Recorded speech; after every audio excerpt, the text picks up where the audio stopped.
Gracious greetings to you all. This is the day the Lord has made. We will rejoice and be glad in it.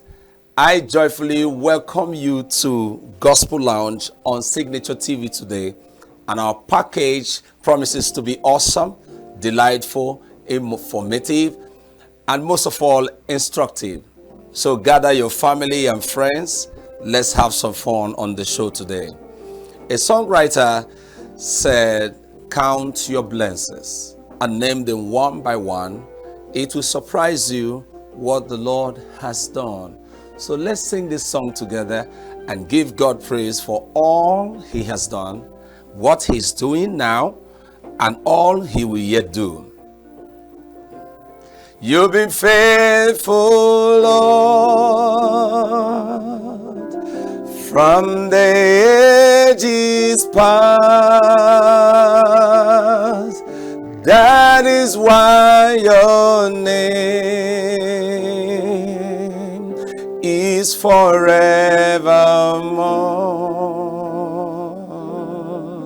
You've been faithful, Lord, from the ages past. That is why your name is forever praised.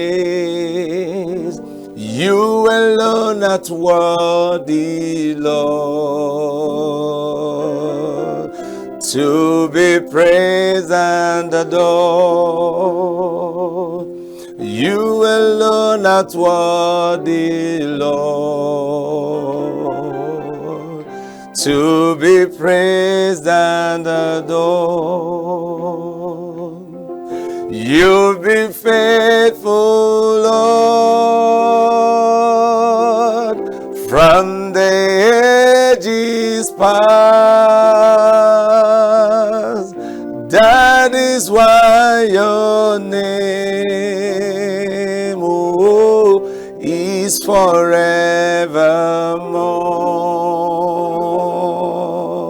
You've been faithful, Lord, yeah, from the ages past. That is why your name is forever praised.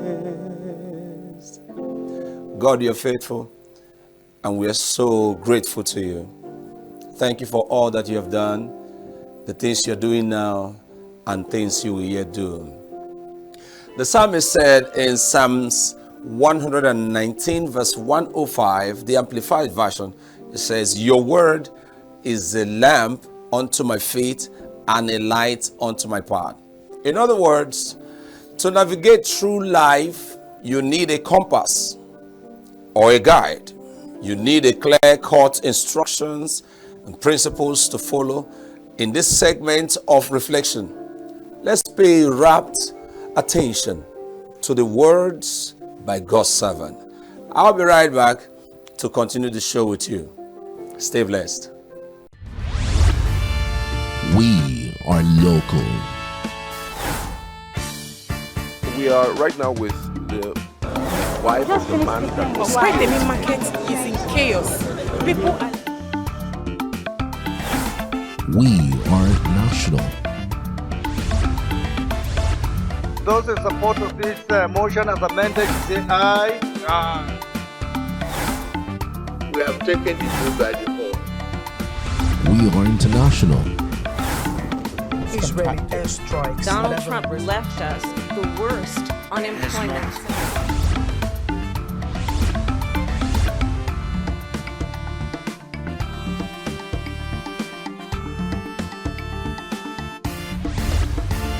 Signature TV, news in your pocket.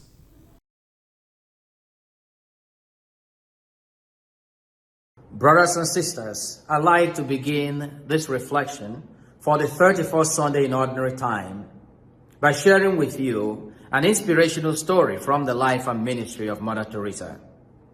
A story is told of this man who was dying along the street of Calcutta. Mother Teresa and her sisters came to assist this man. Mother Teresa said to her sisters, "Let us take him home to the convent. Let us surround him with love. He may have spent his whole life on the streets without love, but let this last moment of his life be surrounded by love." And as they were cleaning this man, he was breathing his last. And with the last energy he had, he opened his eyes, beholding the loving and smiling faces of Mother Teresa and her sisters. She asked this one question before he died: "Who is your God?" That was a moment of revelation. For this man, beholding in the faces of Mother Teresa and the others, saw the face of God. You're welcome back. This is Gospel Lounge on Signature TV. I believe you had a good reflection in that segment. Please do something positive with what you've heard. All right, today we have a very interesting topic to discuss, and it is conflict resolution in marriage. It's a very critical one. I just lay in an introduction there. Marriage is simply a coming together of a man and a woman in an agreement to live together as husband and wife. It's a sacred union between a man and a woman as recognized by the law, the culture, and religion. However, the focus of this conversation is to look into the unavoidable differences between these two individuals as it connects their background, orientation, and dispositions to the issues of life. These differences, of course, can cause a rift or serious conflict in their coexistence, which, if not quickly and properly handled, would not yield some beautiful and peaceful coexistence between them, their family structure, and the society at large. So, to discuss this topic with me today, I have with me in the studio Pastor Engineer Lemmy Jonathan, the scribe, a marriage counselor, relationship and birth order consultant, editor of Diamond Flavor magazines, host of Diamond Thinkers Club, author of several books on marriages and relationship. Dr. Lemmy, you're welcome, sir. Thank you very much. Thank you so much for coming. Thank you very much for having me here. It's good to see you. Thank you very much. All right. Just a quick one. Let's have your take on conflict in marriage. Yeah, conflict in marriage is normal. It's a normal thing. It's normal. There must be conflict in marriage. It's a normal thing. Just like playing football, you can't eliminate tackles from football. It's a normal thing. So, for the fact that people came from different places to come into marriage, there must be conflict. As a matter of fact, Revelation 12 verse 7 said that there was war in heaven. Okay. So if, as holy as heaven is, there was war. Oh my God. How much less our homes? Oh my. So it's a normal thing. Right. But is there any way these conflicts could be avoided? Yes, conflict can actually not necessarily be avoided, it will come, but it can be minimized, and the impact can actually be reduced. You can't avoid conflict, it must happen.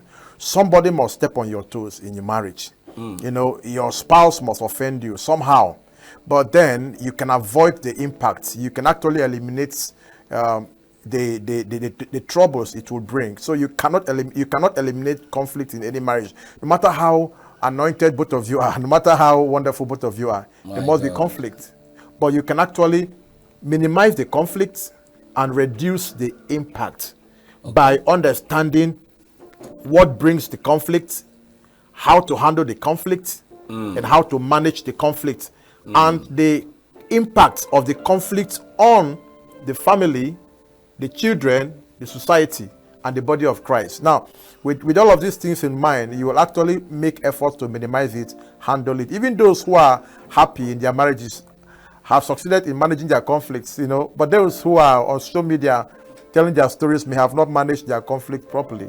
And what we do is to help people manage the conflict and end up living happy. You can't avoid it, but you can minimize it. Yes. Even the effects and the damages it will cause is a very critical thing. And I want to quickly ask you, what are these ways or steps to minimize this time around? You say it cannot be avoided. What are these ways you can minimize this conflict? Now, first and foremost, we need to understand the areas of conflict. One, sex is an area of conflict. Sex. Money is an area of conflict. Infidelity is an area of conflict. And of course, when the children grow up, it's an area of conflict, because all of these things come in. Finance is an area of conflict. In-laws is an area of conflict. Third-party interferences. And then we have all of these things. Then we have what is called personality change, because most times you get married to somebody and you met the person before marriage, like 2 years, 2 months or thereabout, 3 months, 6 months, 1 year.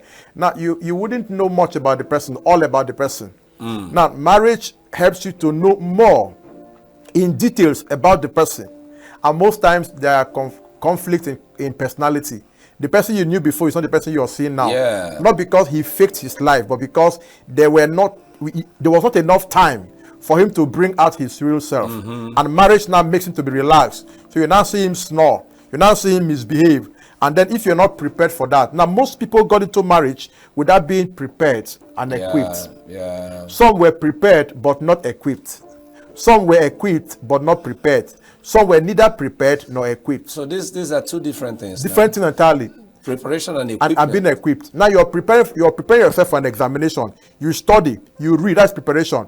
Being equipped means you have your biro, you have all your ID card and all of that. So some people have read for exam, but they forgot their ID card, their biros, writing materials. Now you want to make a travel, you want to make a journey, you have a car. Now that is being prepared, but are you equipped with the things you need, the tools to fix the car if there is an issue, like a spare tire, a jack and all of that? Now most persons got into marriage without these things. Now, so when marriage comes in, when marriage begins, a lot of things happen. Now sex becomes a problem, and many marriages are having issues because of sex. Because one, the woman that got married who loves sex at the initial time now gets pregnant. At the point of pregnancy or breastfeeding the child, that sex drive drops. But the man's own does not drop. And if you don't understand these things now, the man could have the tendency of cheating or tendency of complaining. And the woman, when she's breastfeeding her child, she may forget that the husband needs attention. She will not pay attention to the children and forget that the man exists. And this can cause trouble. So all of these things can bring, issues at home, interferences from third-party family members and all of that. If you don't understand these things, you're actually going to have problems, conflicts. Now, understand that there are conflicts. These are the reasons, these are the areas from which conflict will come. And of course, while men slept, the enemy came and sought her. Matthew 13, verse 25. The devil is actually after marriage. Now, most people have prayed for marriage. Now, they got married and they went to sleep. Now the enemy comes and sows tares.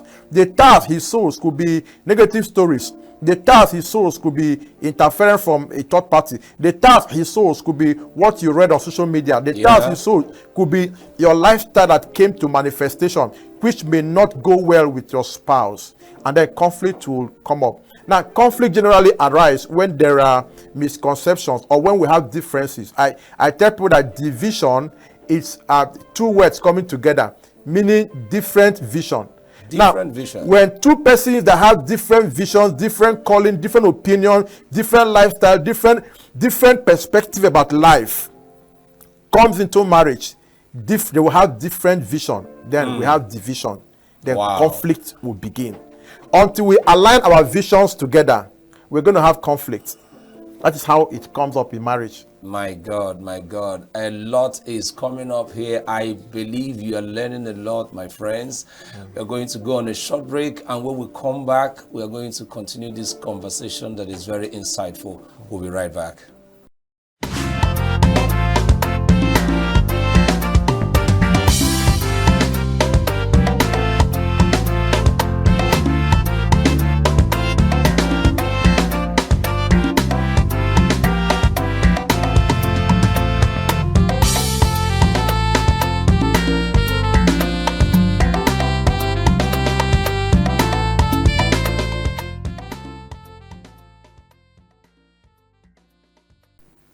You're welcome back. This is still Gospel Lounge on Signature TV, and I am here talking with my friend, Pastor Lemi Jonathan, the scribe. We're discussing conflict resolution in marriage. He's been saying a whole lot of things, and my head is seriously blowing. Before we went on that short break, you were saying something about division. Yes, sir. That's a great light that you put forth there. Different people coming together and with their different visions and all that. Conflict is very, very, very close. Yes. Because they will misunderstand each other if it is not managed. But now, going further, I think this is a very good link to my next question. Okay. The rate of divorce in our society is so alarming. What can we do? What are your recommendations for us to forestall this beautiful institution that God has instituted and then enjoy the bliss that is in this marriage? Okay. I always tell people that one of the ways you can enjoy marriage is to understand the differences of each person. Marriage works when the people involved understand that they are different. Even if they are twins, they are different. Yeah. They are different in birth order, different in upbringing. I always tell people that the character a man portrays is a combination of his personality plus external influence. And external influence are contents that make up where he was born, how he was raised, the books he read, the church he attended, the pastor he listens to, the friends he kept, the kind of parenting style he had, the school he attended, will make him different. So now, most often than not, I ask people, when people come for counseling and they are telling me all their problems, the man will tell me what the wife is doing, the wife tell me what the man is doing. I look at them and I laugh because I see birth order. And when I talk about birth order is your position of birth in your family tree and how it affects your behavioral traits, your character. As a matter of fact, just tell me the kind of troubles your wife, your husband is giving to you, and I will tell you if you're firstborn, middleborn, lastborn, or an onlyborn. Because they have their different ways of behaving. And the marriage that is more prone to conflict is a marriage between two firstborns. Because we have two types of firstborns, aggressive firstborns and compliant firstborn.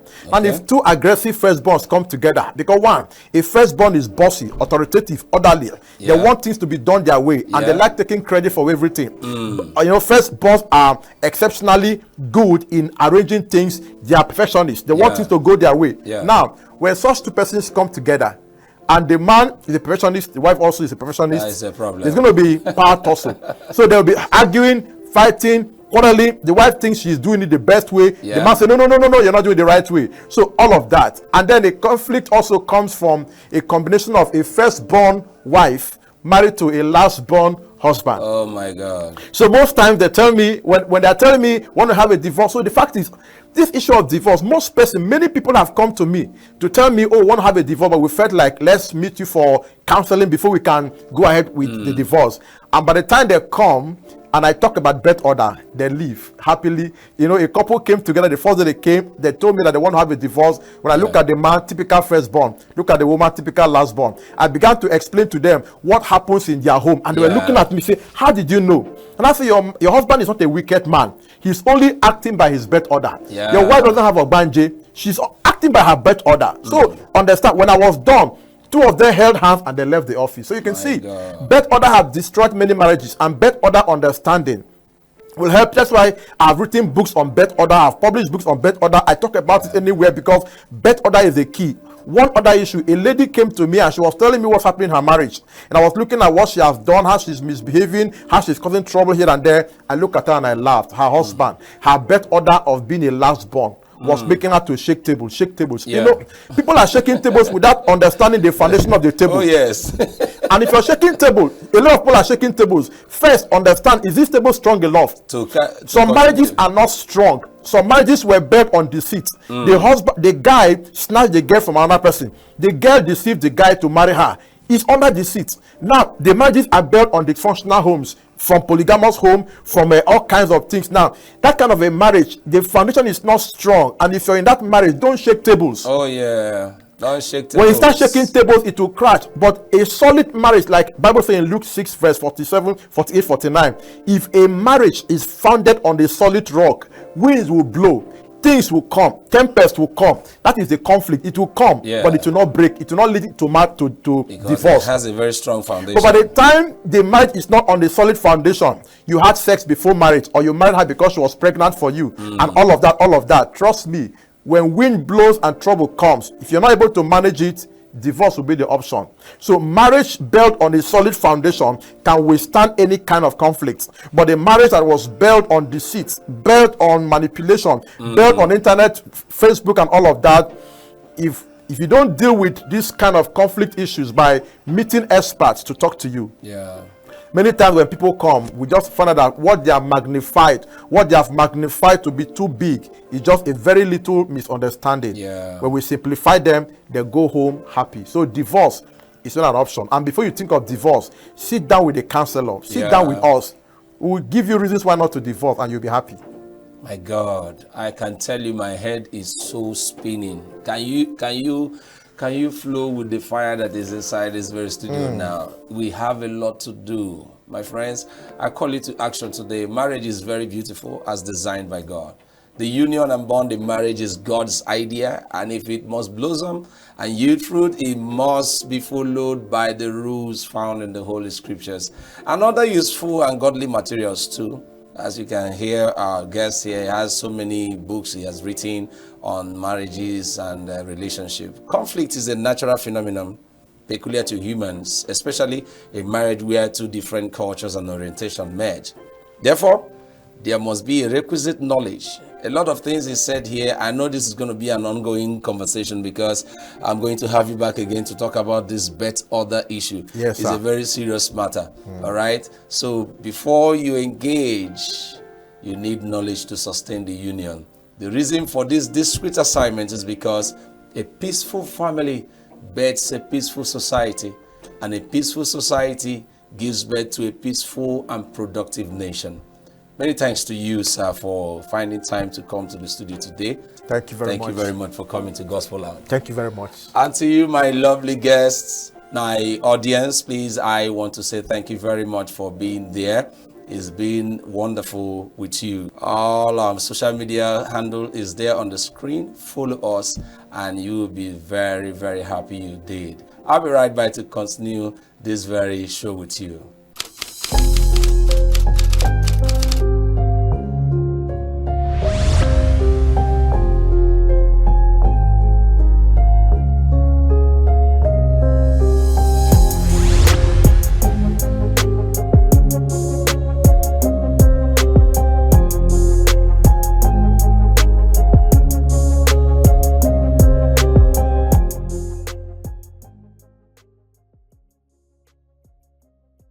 You're welcome back.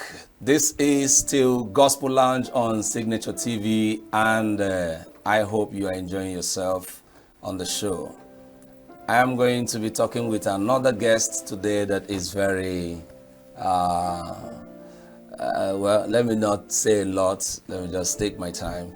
And we're going to be discussing something very strong, doctrine. And this refers to a set of principles or teachings that are accepted and advocated by a particular group, organization, or individual. Now, by extension, indoctrination is the process of teaching or inculcating someone with a particular ideology, belief system, or worldview, often without encouraging critical thinking or alternative perspective. All right, but basically we have religious doctrines that has to do with teachings of specific faiths or denomination. Philosophical doctrine has principles guiding thoughts and actions. Political doctrine, ideologies shaping governance and policies. You also have scientific doctrine, which is has to do with theories and principles guiding research. However, we'll pitch our thoughts on religious doctrines as it forms a powerful force guiding our belief, especially as it concerns divinity, humanity, and our responses to the issues of life generally. All right. And to discuss this wonderful topic with me today, I have in the studio a passionate, young, vibrant, and discreet scholar.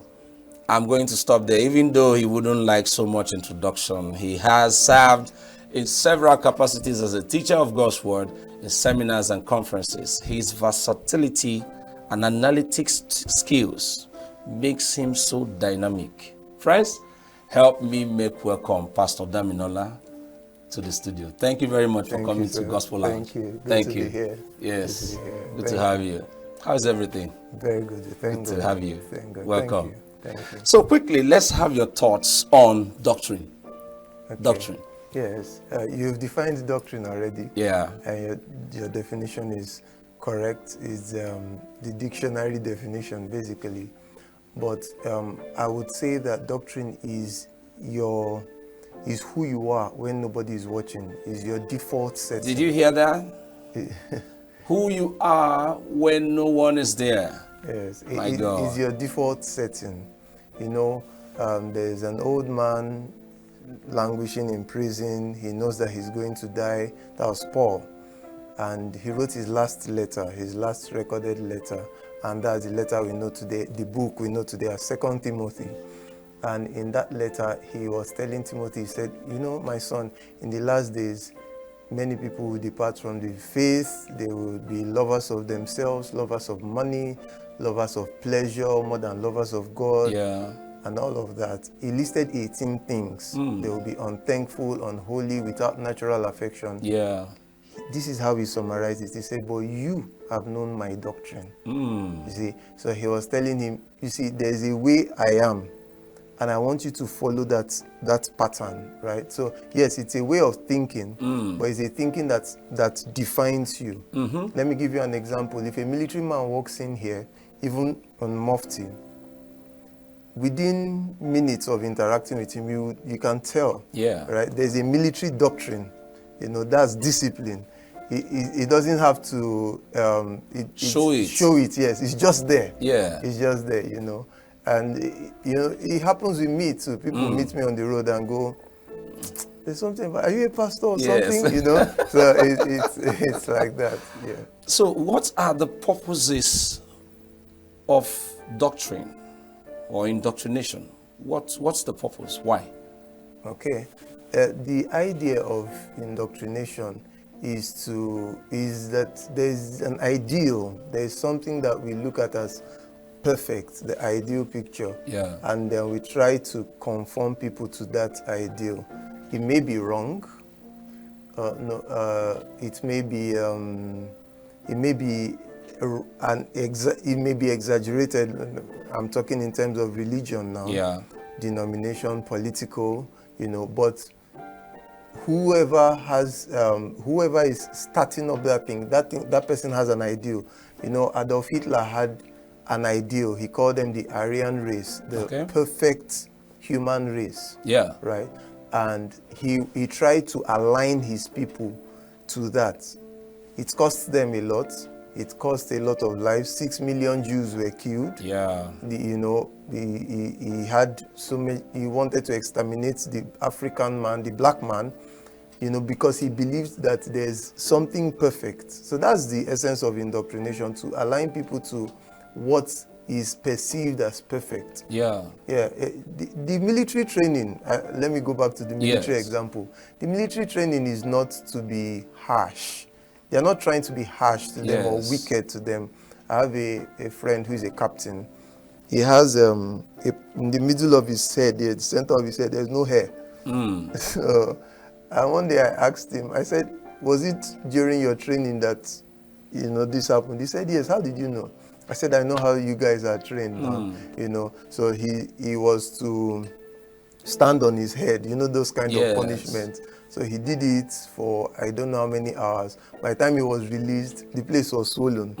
And he said he felt that it was demeaning for a man like him to go and be treating a wound on his head. So he just left it. And it got worse. Wow. Till the place became infected. By the time he now submitted himself for treatment, a hole was already there. There's no hair growing there.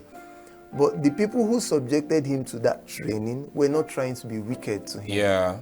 They were trying to prepare him to be a man that can keep government secrets, a man that will not break under pressure, a man that can wade through unusual situations. Yeah. You know, he was serving in Chibok, and he told me how many times while he was there, they faced the most cruel situations. Yeah. But you see, they survived. Why? He was trained for it. So that's the idea. There's an ideal, and then the idea of indoctrination is just preparing people towards that ideal. My head is spinning. Honestly, you now understand why these things are taught. You understand why things are shown to you, both in the religious circle and otherwise in the political scene. There's an ideal. It's a training. It's not to break you, but to make you better. After this short break, we'll continue with this conversation. Join us.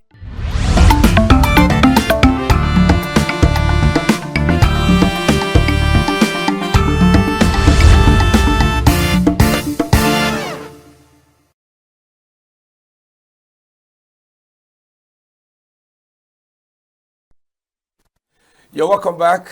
It's good to have you. This is still Gospel Lounge on Signature TV, and I'm here talking with my friend, Pastor Damilola. It's good to have you here. A lot has been, reviewed within this short time.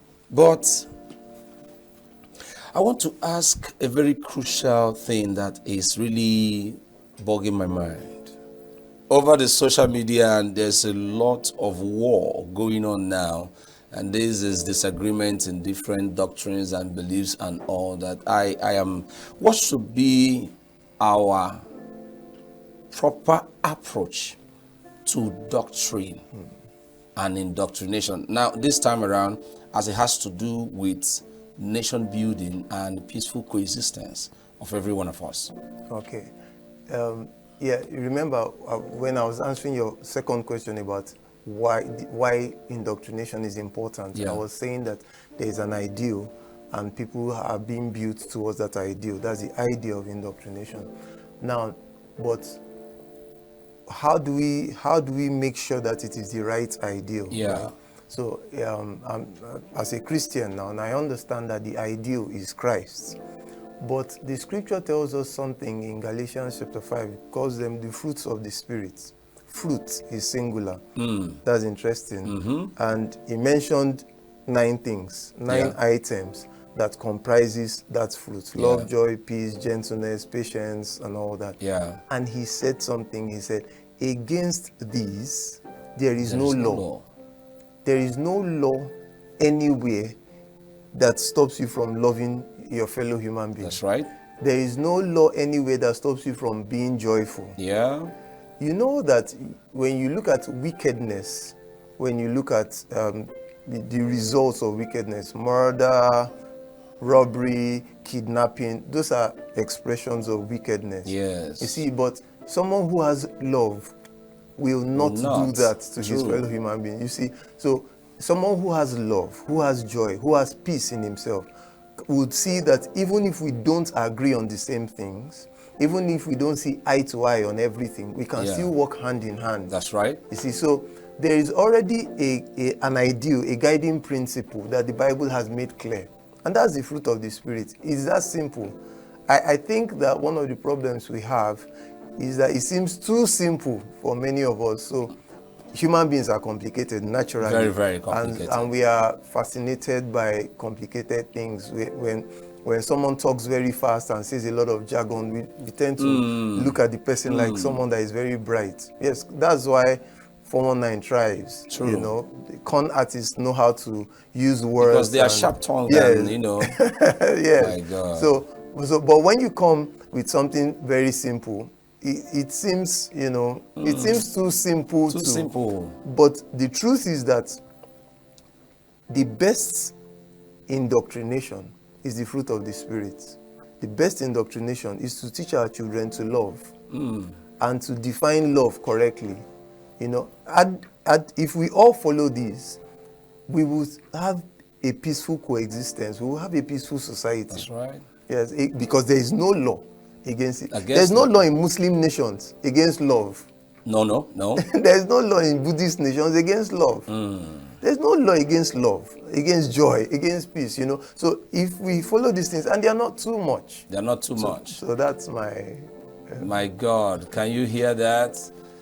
Against this, there's no law. All right? There's no law anywhere telling you to stop loving. There's no law anywhere against self-control.